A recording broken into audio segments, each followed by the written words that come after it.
Psych class. We are back for our unit review on Unit 7, Motivation, Emotion, and Personality. I'm just going to say this right off the bat, this unit has a lot of information. We're going to be looking at a bunch of different theories to help us explain motivated behaviors, our emotion, and our personality. So as always, be sure you are getting all of the information down in your review packet. I promise you it is worth it.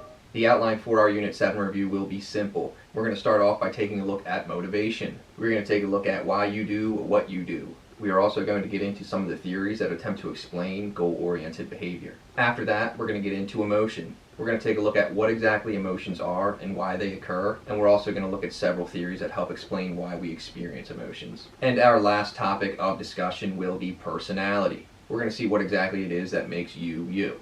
Motivation is just going to be a psychological process that maintains goal-oriented behavior. We are going to see that motivation is going to be a lot more than just what motivates me to wake up in the morning or what motivates me to do my homework. We're going to take it much further than that. We're going to see that motivation is going to explain all behavior that is goal-oriented. So what motivates us to get off the couch to go get dinner? Or what motivates me to take a drink of water during a run? The theories of motivation that we are going to take a look at are the drive reduction theory, the incentive theory, the arousal theory, as well as Maslow's hierarchy of needs. Before we get into these theories, there are a few key concepts of motivation that we do need to understand. Intrinsic motivation is going to be the desire to perform an activity for its own sake rather than some external reward. This could be you teaching yourself a new skateboarding trick or researching more on a topic that you find interesting. On the other hand, extrinsic motivation is going to be the desire to perform any activity in order to obtain some form of external reward. Going home and studying for AP Psychology so you can get a 5 on the AP test and gain college credits would be an example of extrinsic motivation. Researchers have shown that individuals with more intrinsic motivation tend to be healthier psychologically. Alright, now that that's out of the way, let's take a look at our theories that explain motivation. Instincts are just going to be complex behaviors that we already have and are unlearned. These behaviors are with us from birth. These behaviors explain instinctual actions that help keep us alive, such as the rooting or sucking reflex that we talked about in our last unit review. Using the instinct theory to explain behaviors was very popular in the mid-20th century. However, instincts started to become sort of a fad. Throughout 500 social science textbooks, there were over 5,000 supposed human instincts. Another criticism, instincts only put a name to a behavior, they did not necessarily explain the behavior. According to psychologist Clark Hall's drive reduction theory, all of our behaviors are motivated by the need to reduce drives. A drive is just going to be psychological tension that is induced by a physiological need. Let's just say I finished up going for a run. My body expended a lot of resources during that run, which is going to take me away from bodily homeostasis. If you didn't already know, homeostasis is our body's tendency to try and maintain a balanced and constant external state. Well, what happens when I'm not in bodily homeostasis? My hypothalamus will send a message to my body alerting me that I need water. I then become thirsty. My thirst is considered a drive, and to reduce that drive, I drink water, which brings me back to bodily homeostasis. The need for water led to my drive for thirst, and caused a drive-reducing behavior of drinking water.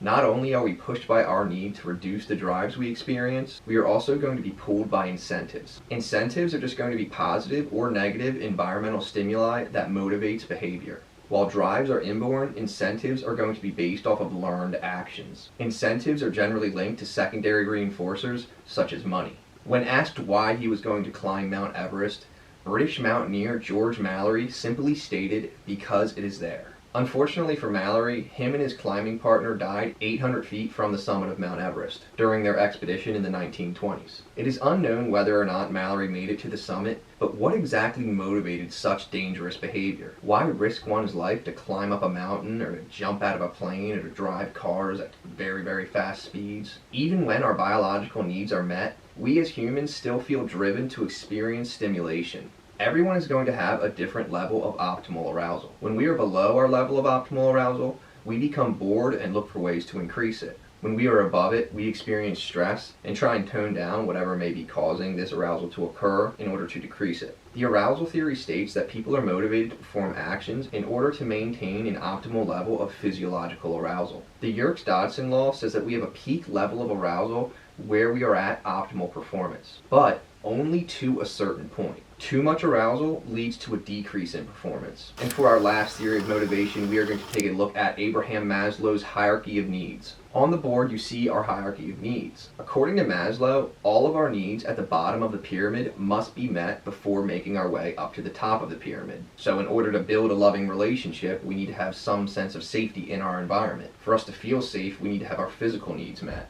Think about it. Someone who is extremely hungry might be motivated to steal food or might go out of their comfort zone in order to obtain food. There are even stories of individuals in concentration camps during World War II who had their food stolen from them by relatives and loved ones. At the top of Maslow's hierarchy, we have self-actualization. According to Maslow, not everyone reaches this stage. It is at this stage that individuals feel that they have reached their fullest potential. An important thing to remember is that you can be knocked around Maslow's stages throughout life. Imagine an individual in the esteem level has their home broken into. They will no longer feel a sense of safety. According to Maslow, this individual would need to construct some sense of safety again before working on their own relationships and needs.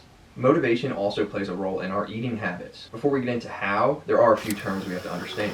Glucose is going to be a simple sugar that provides energy and is primarily produced by the conversion of carbs and fat. Glucose is often referred to as blood sugar. Insulin is going to be a hormone produced by the pancreas. Insulin is going to regulate the blood level of glucose, and that information is transmitted to the hypothalamus, which regulates hunger and eating behavior. Your basal metabolic rate, or BMR, is the amount of energy your body uses for vital functions such as heartbeat or digestion.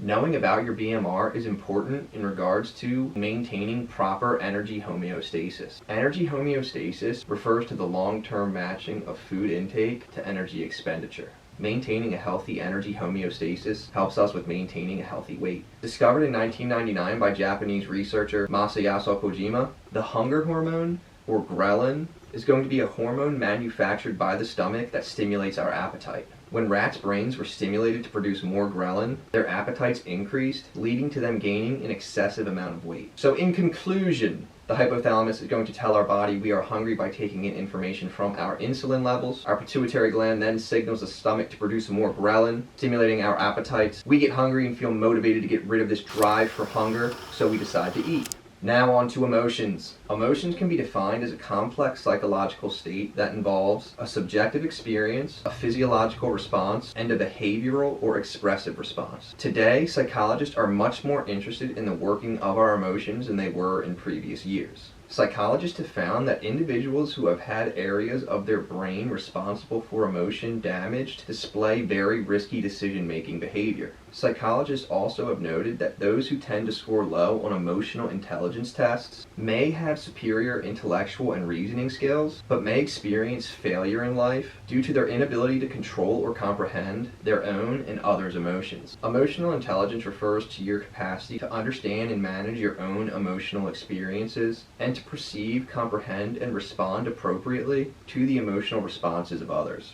There are 6 basic human emotions. We have fear, surprise, anger, disgust, happiness, and sadness. So now that we know our basic emotions, we're going to talk about the different way that psychologists theorize how we experience emotions. For the first 3 theories we go over, I'm going to give us a simple stimulus with the purpose of creating a fear response. I want you to imagine that you were walking through the beautiful Australian wilderness, and out of nowhere, a drop bear plumps to the ground to a tree above you. Our primary emotion here is obviously going to be fear, but psychologists disagree with the process in which we experience this fear. Psychologist William James took a backwards approach on why and how we experience emotion. In his research, Principles of Psychology, published in 1890, James stated that we feel sorry because we cry, angry because we strike, and afraid because we tremble. Another way of looking at this. Have you ever been walking down the stairs and unknowingly skipped a step? You realize your heart is now racing and you think to yourself, wow, that was terrifying.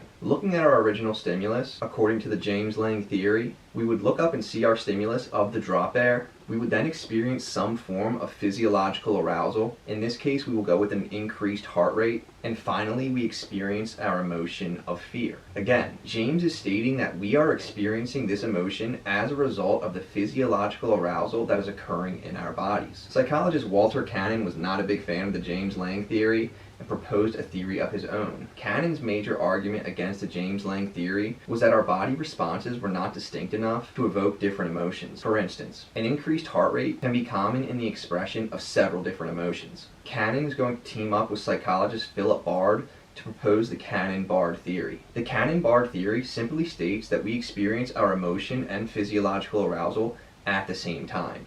With our drop bear, our heart would begin pounding and we would experience fear simultaneously. One's not necessarily going to cause the other. Cannon and Bard stated that the emotional triggering stimuli is going to simultaneously go to the brain's cortex, where we have our subjective experience of emotion, and also to the sympathetic nervous system, which will produce the physiological response. What exactly is going to be the connection to what we think and how we feel? Most psychologists today are all going to agree on the idea that our cognitions are going to play a big role in our experience of emotions. Stanley Schachter is going to propose his two-factor theory, or if you like to rhyme, you can go with the Schachter two-factor theory. Schachter did agree with James on the fact that our experience of emotion stems from our awareness of our body's arousal, and Schachter also agreed with Cannon and Bard that emotions are physiologically similar, but Schachter is going to conclude that an emotional experience is going to require a conscious interpretation of the arousal. Looking back at our original stimulus, Schachter would say that we will first experience a pounding heart, and we will then assign a cognitive label of fear to that pounding heart. This causes us to experience our emotion of fear. Another theory of emotion worth knowing is going to be Richard Lazarus's cognitive appraisal theory. Lazarus basically states that when we experience a stressful event, we go through a cognitive appraisal of that event and determine whether it's a threat or a challenge. If it's a threat, it can lead to experiencing several stress-related emotions. If you look at it as a challenge, you become focused and alert and maybe even determined. The last theory of emotion we're going to talk about is going to be the facial feedback hypothesis, which supports the James Lange theory. Psychologist Paul Ekman's research on microexpressions led him to theorize the facial feedback hypothesis, which states that our facial expressions trigger a response in our brain that leads to the experience of an emotion. So if you're unhappy, try smiling for 30 seconds to brighten your mood. Now onto the topic of something we all experience on the daily: stress. Stress is just going to be a negative emotional state occurring in response to events that are perceived as taxing or exceeding a person's resources or ability to cope. When on the topic of stress, it is important to mention the general adaptation syndrome, which is just going to be a 3-stage theory on the human stress response. Let's say you suddenly experience some form of emotional trauma, like being ambushed by a drop bear. According to the general adaptation syndrome, we first go into the alarm stage due to the activation of our fight or flight response. Your body is preparing to defend itself against the stressors. In phase 2, the resistance stage, we are coping with the stressors. However, our blood pressure and breathing remain high, and tons of hormones are being released and circulating throughout the body. In phase 3, our bodies are depleted of the resources necessary to deal with the stress. In this phase, you are more prone to stress-related illnesses, and even in extreme cases, death. Sources of stress can be categorized into traumatic experiences and daily stressors. Traumatic events refer to life events that are negative, severe, and far beyond our normal expectation for everyday life or life events. Witnessing or surviving a violent attack, serious accident, and experiences associated with war, combat, or other major disasters are all examples of what psychologists consider to be traumatic experiences. These types of events can be very taxing and lead to a lot of stress. Daily stressors or hassles refer to everyday minor events that annoy and upset people. These are things like having too many things to do with too little time, traffic, increased schoolwork, a pandemic, or car issues. We also may experience stress when faced with a conflict. According to Carl Lewin's conflict theory, there are 3 types of conflicts that we can be faced with. The approach conflict is when someone has a conflict where they need to decide between 2 appealing outcomes. Let's just say you got into your top 2 favorite colleges and now you have to decide which one you want to go to. While it is very good news that you got into both colleges, there is still going to be stress associated with having to make the decision of which one to choose. On the other hand, an avoidance conflict is going to refer to making a decision between 2 equally unappealing outcomes. An example of this could be having to decide between doing the dishes or your homework. And our last type of conflict is going to be approach avoidance conflict. Approach avoidance conflicts are going to involve making decisions about situations that have both positive and negative outcomes. An example of this could be deciding whether or not you want to take a new promotion that involves more pay but also more hours. Psychoneuroimmunology is going to be the study of the effect of the mind on health and resistance to disease. One well-known area of research in this field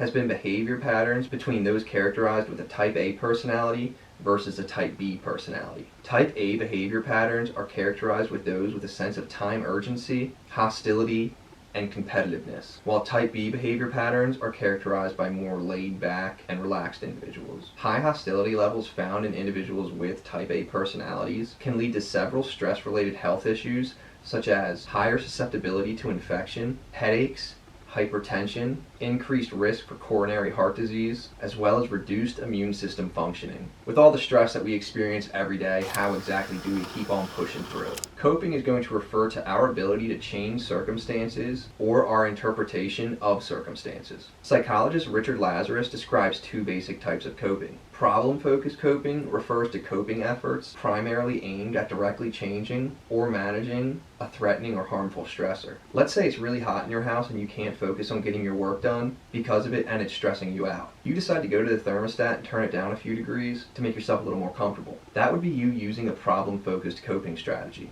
On the other hand, emotion-focused coping refers to coping efforts primarily aimed at relieving or regulating the emotional impact of a stressful situation. An example of emotional-focused coping could be you talking to a friend after a breakup because you're sad and you know that they can help you make you feel better. That just about wraps up emotion. Now on to our last topic of conversation, personality. Personality is just going to be your unique pattern of consistent thoughts, feelings, and behaviors. One of the older, first established theories of personality is going to be Sigmund Freud's psychoanalytical theory. Freud's psychoanalytical theory of personality centers around the use of free association. Free association is going to be a psychoanalytical technique in which the patient spontaneously reports all thoughts, feelings, and mental images that arise. According to Freud, this can help with revealing unconscious thoughts or motives. Remember, the psychoanalytical theory places a heavy emphasis on the unconscious mind as well as childhood experiences. In Freud's theory, our mind is separated into three separate parts. We have our conscious mind, which are going to be things we are aware of. We have our preconscious mind, which are things we are able to become consciously aware of, which includes all of our memories. And last, we have the unconscious mind, which is the largest part of the mind not available for conscious awareness. It contains all repressed wishes and desires, as well as troubled thoughts and feelings. According to Freud, glimpses of our unconscious mind can be revealed through Freudian slips as well as dreams. Freud even went as far as stating that dreams are the royal road to the unconscious mind. Freud's theory of personality contains three personality systems: the id, the ego, and the superego. From birth, we have our id, which is the completely unconscious component of personality. The id is going to be ruled by the pleasure principle and demands immediate satisfaction. Tension is reduced when the demands of the id are met. The id is going to be driven by our instincts in order to obtain pleasure and avoid pain. The id is going to be very irrational and self-centered. As we age, our ego forms. The ego is going to be partially conscious and partially unconscious. It's going to be the ego's job to mediate between instinctual urges and societal rules and expectations. As we just talked about, the instinctual demands are going to come from the id, but where exactly does the pressure from these societal rules and expectations come from? Well, the last area of personality to form is going to be the superego, which develops as a result of parental expectations and societal rules. The superego is mainly unconscious, but it does have some conscious aspects. For example, that little voice in your head telling you not to do something because it's probably stupid could be an example of your superego. If the demands of the superego are not met, we can feel guilt, inferiority, or anxiety. The way I like to understand Freud's personality constructs is by thinking about those movie or TV show scenes where a major character is faced with a questionable decision, maybe an approach avoidance conflict. See what I did there? Hashtag psychology. And a little devil and angel pop up on their shoulder trying to influence their decision. Well, I like to look at the angel as the superego, telling us not to do something bad, while the devil could be the id, telling us to do what we want to do or whatever will make us happy or seems fun. Another important aspect of Freud's theory of personality is his psychosexual stages of development.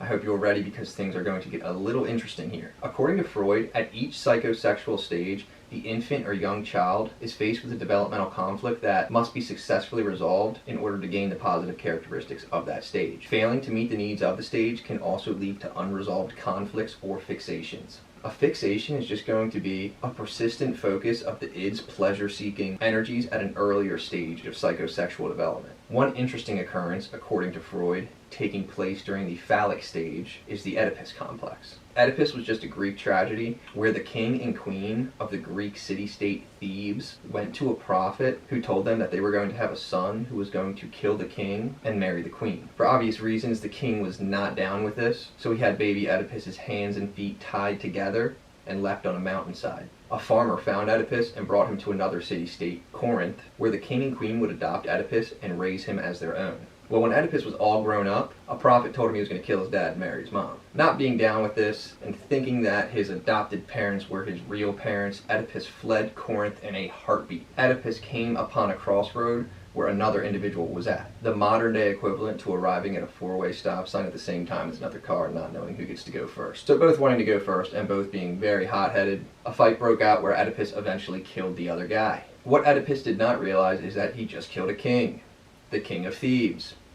His biological father. Of course, Oedipus was unaware of the fact that that was his biological father. So as Oedipus ventured as far away from Corinth as humanly possible, he came across another city-state, the city-state of Thebes. During this time, an evil sphinx was causing a deadly plague in the city-state. And we are not talking Egyptian sphinxes here, we are talking Greek sphinxes, which was just a creature with the head of a woman, the body of a lion, and the wings of eagles. In order to save the city, one had to correctly answer the riddle of the Sphinx. If you answer the riddle incorrectly, the Sphinx chops your head off. If you answer the riddle correctly, the Sphinx goes to the nearest cliff, jumps off, and dies. So what exactly was the riddle of the Sphinx? What being has 4 legs, then 2, then 3?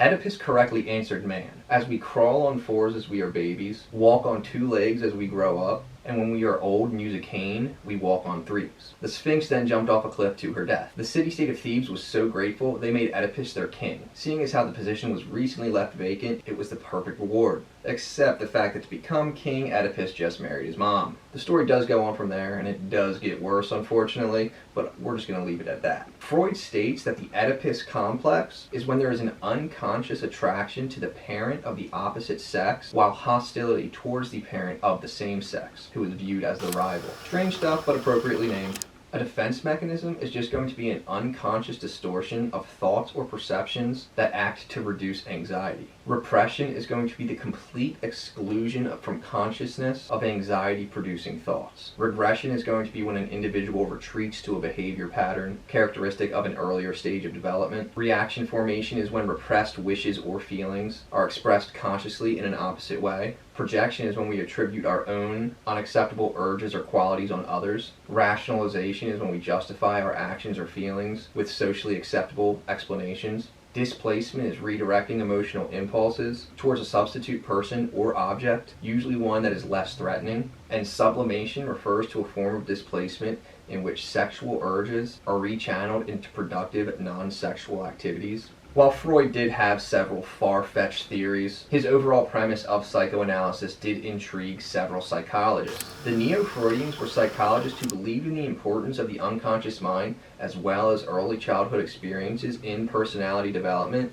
However, they did not agree with Freud's pessimistic view on human nature and the idea that all behaviors are motivated by sexual urges. The major Neo-Freudians you guys need to know about for the AP test are going to be Alfred Adler, who believed that psychological problems were the result of a feeling of inferiority. Carl Jung rejected Freud's assertion that all behavior is motivated by sexual urges and aggression. On top of our personal unconscious, Jung believed that every single individual was part of the collective unconscious, which is just going to be the part of the unconscious mind that is derived from ancestral memory and experiences and is common in all humankind as distinct from the individual's unconscious. Part of our collective unconscious are archetypes, which are just common themes found in all cultures. Things like a nurturing mother or a hero's journey. Bet your English teacher would like that one. Our last Neo-Freudian is going to be Karen Horney. Horney believed that childhood experiences played a huge role in personality development, but she's going to believe that social relationships attribute more to personality development rather than sexual urges. While a very intriguing theory of personality, the psychoanalytical theory is not the only theory that attempts to explain personality. Albert Bandura uses his social cognitive theory and will apply it to personality development. Bandura created the concept of reciprocal determinism, which states that a person's behavior both influences and is influenced by personal factors and the environment. Let's say I develop an interest in playing hockey. That would be my cognition or thought process. This thought leads me to join a hockey team, which would be considered my environment. As a result, I would spend more time talking and hanging out with my hockey team. Then this is just going to strengthen my interest in hockey. Bandura is also going to stress the importance of personal control. Personal control is just going to be our sense of controlling the environment rather than feeling helpless. Someone with an internal locus of control has the perception that they have control over their own fate, while someone with an external locus of control may believe that chance or outside forces beyond their control determine their fate. The humanistic theory also has explanations for our personality development. Unlike Freud, who thought that our personality developed at a young age and did not change, Maslow is going to think that we are consistently attempting to better ourselves. Maslow's hierarchy of needs can be used to explain personality development. According to Maslow, humans are born good and attempt to be good while striving to reach self-actualization. Humanistic psychologist Carl Rogers agrees with what Maslow stated and expanded upon his research. Rogers thought that unless thwarted by an environment that inhibits growth, each of us is like an acorn primed for growth and fulfillment. Rogers believed that a growth-promoting climate required these three things. 1 being genuineness, 2 being acceptance. Rogers offers unconditioned positive regard, which is just an attitude of total acceptance to another person and what they're saying, and 3, empathy. According to Rogers, our goal is to become fully functioning, which is just going to be his term for self-actualization. To do this, we must accept our real self over our ideal self. Our real self is who we see ourselves as and who we want to be, while our ideal self is what we think society wants us to be.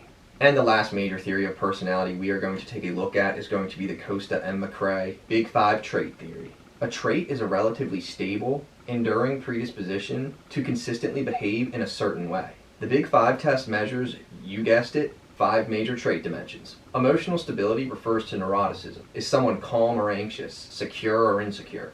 A level of extroversion refers to how sociable someone is. And just to clear up some misconceptions, if someone is an introvert, it does not necessarily make them socially awkward. It just means that they need some time on their own to recharge. Openness is going to reflect our level of imagination versus practicality.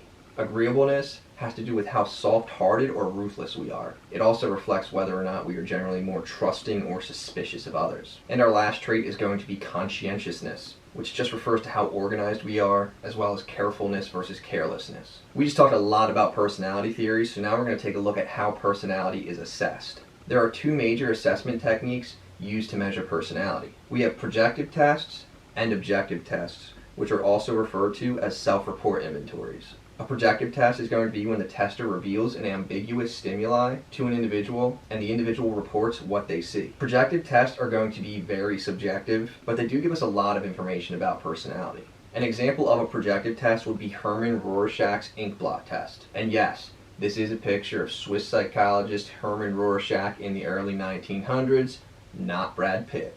Self-report inventories are going to be more of a traditional type of assessment. In a self-report test, the test taker answers a variety of questions by choosing a selected response. Data is collected, and at the end of the test, a personality profile is created. These tests tend to show a much higher level of reliability and validity over projective tests. And we are finished with our Unit 7 review on motivation, emotion, and personality.